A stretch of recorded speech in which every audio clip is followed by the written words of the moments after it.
Halo, saya Bu Uca dari Kesuma Hobi. Kali ini saya akan menunjukkan cara membuat isian nastar alternatif. Kenapa saya katakan alternatif? Biasanya isian nastar dibuat dari nanas.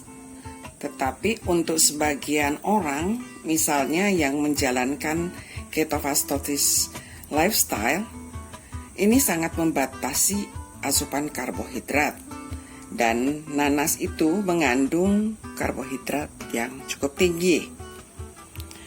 Sebagai bahan pengganti, saya akan menunjukkan caranya. Bahan yang kita butuhkan adalah pepaya muda ya. Pepaya muda ini di sini contohnya adalah 2 buah pepaya muda, dikupas, bersihkan, dan diparut. Ya. Di sini saya menggunakan food processor, tetapi teman-teman juga bisa menggunakan parutan biasa ya. Jadi parutan biasa, tetapi parutan yang kasar.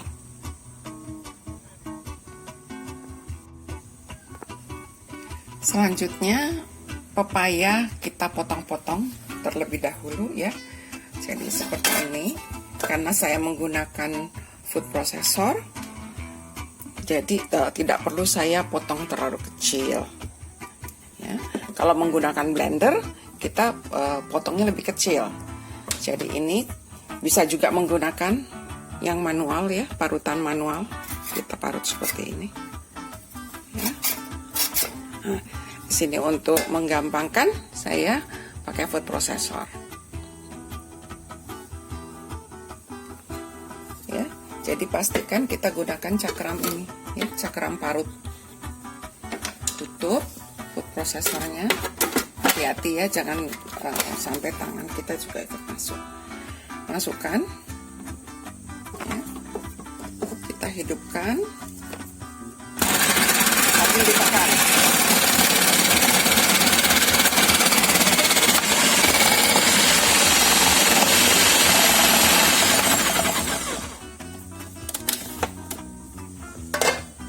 Di sini saya perlihatkan hasilnya. Jadi hasilnya seperti ini ya.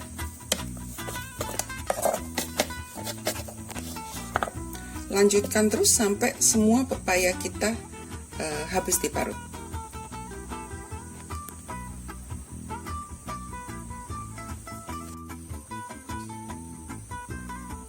Oke, kita lanjut lagi ya. Jadi di sini saya tunjukkan ini tekstur dari pepaya muda yang tadi sudah kita parut. Setelah ini langkah apa yang kita akan lakukan adalah kita akan menyaring ya, ataupun memeras sehingga airnya akan berkurang.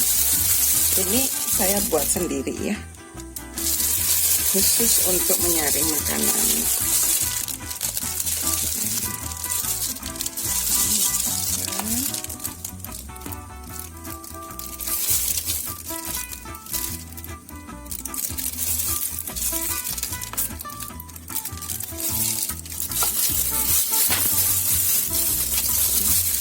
Kemudian kita peras sampai airnya keluar. Saya akan perlihatkan setelah kita membuang airnya lebih kering. Nah, lakukan terus ini sampai seluruh parutan pepaya kita habis diperas. Jadi setelah tadi kita memeras, membuang air dari parutan pepaya ini, sekarang waktunya kita lakukan proses pengukusan ya. Kita kukus sehingga parutan pepaya ini layu dan lebih lembut ya. Dan di sini saya tunjukkan ya, bagian tengahnya saya agak buka seperti ini sehingga uap air akan naik ke atas. Nah, kita kukus dalam keadaan tertutup ya. Tunggu sampai dia benar-benar layu dan saya akan kembali lagi.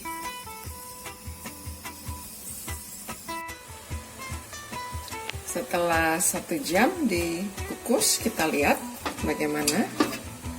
Ya, seperti ini ya. Jadi tekstur itu masih tetap ada, tapi dia sudah lebih layu dan lebih empuk gitu. Setelah ini saya akan memindahkan ke teflon dan mengeringkan.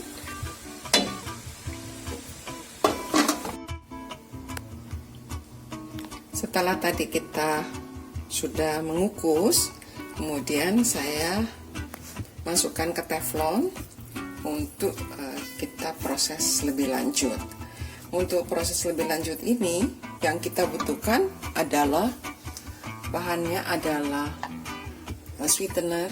Sini saya pakai erythritol, kemudian bisa ditambahkan dengan diabetasol, ada kayu manis, kemudian ada perasa nanas, pewarna kuning, kemudian sedikit merah, dan untuk rasa asam saya menambahkan citric acid ya, citric acid. Tapi kalau tidak ada, kita bisa mengganti dengan sirup nipis. Di sini ada minyak sayur, di sini kita pakai barco. Ada air, kita tambahkan setengah gelas air sehingga gulanya itu bisa menyatu. Di sini ada 2 potong nanas, ya, 2 potong nanas. Jadi untuk orang-orang yang ketofastosis bukan tidak boleh, tetapi membatasi. Di sini nanasnya hanya kita ambil aromanya saja, tapi kita tidak ambil seratnya, jadi tidak akan masukkan. Itu untuk menguatkan rasa nanas pada selai kita. Oke, saya lanjutkan.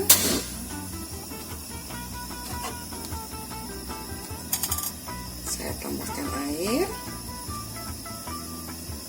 masukkan nanas, masukkan kayu manis ya.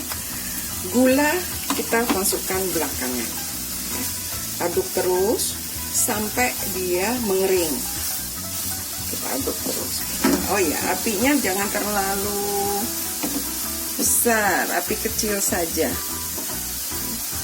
Kita akan aduk terus.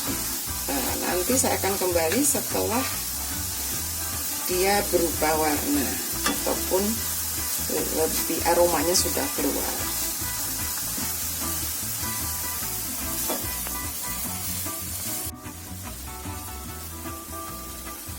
Ini setelah 15 menit ya, 15 menit, aroma nanasnya udah sangat kuat ya. Saya angkat sekarang ya, kita angkat karena aromanya udah dapet. Jadi perpaduan aroma nanas dan kayu manis, pokoknya wangi banget ya. Nah, setelah diangkat, kita masukkan perasa. Di sini adalah perasa, saya pakai golden brown ya.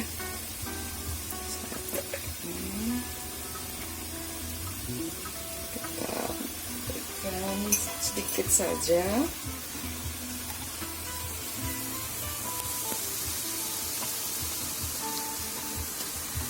Saya pakai 1 sendok teh dulu. Nanti saya akan lihat. Kemudian juga pewarna kuning. Oke. Dan pewarna merah sedikit, jadi warnanya benar-benar bagus. Pewarna merahnya cukup setetes.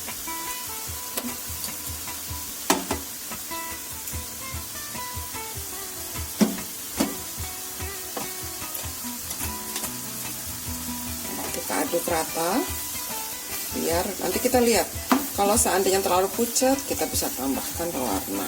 Kalau aromanya belum keluar, belum terlalu kuat, kita tambahkan esensinya. Terus seperti itu. Tapi kelihatan sih udah cukup nih. Nah, diaduk aja terus dan diratakan ya, diratakan.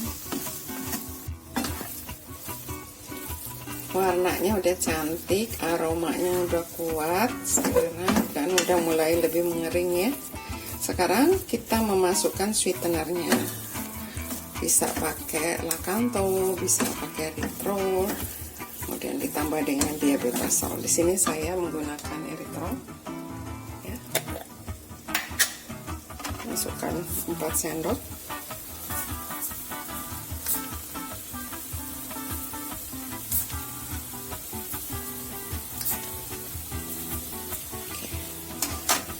Nanti kita rasa dulu, kalau dirasa kurang baru kita menambahkan diabetasolnya. Tapi kalau dirasa udah cukup ya nggak usah. Oke, kita ratakan dulu. Kemudian saya akan untuk rasa asam citric acid-nya kita akan pakai, tambahkan ya. Atau jeruk nipis boleh juga. Selera ya, soal ini saya biasa seujung sini aja.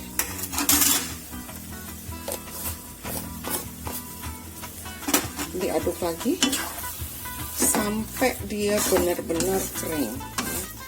Jadi sekarang kita tinggal nunggu, udah kita tes bisa dipulung atau belum.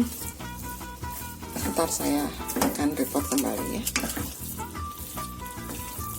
Nanti, oh ya, gulanya nanti dirasa dulu.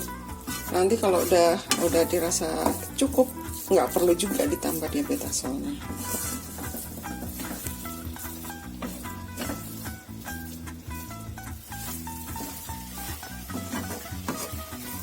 Dan setelah dicoba, ini ternyata kurang manis ya. Jadi saya tambahkan diabetasolnya 2 saset.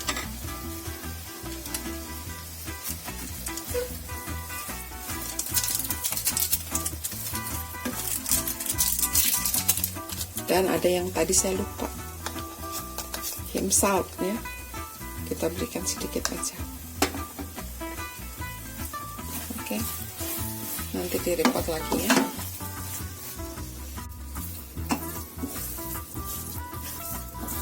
Ini sudah semakin kering ya, tapi harus dijaga jangan sampai gosong. Sekarang saya masukkan minyak ya. Fungsi dari minyak ini adalah supaya dia flake-nya itu mengkilap gitu lah. 2 sendok cukup. Kemudian kita aduk lagi sampai bisa dipulung.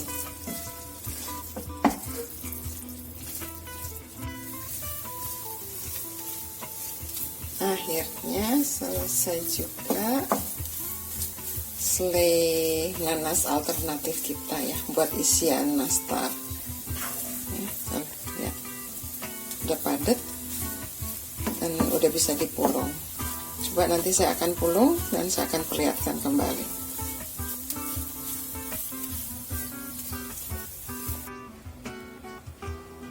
Akhirnya isian nastar keto kita selesai, bisa dipulung, warnanya juga cantik, rasanya juga sangat sesuai dengan aslinya.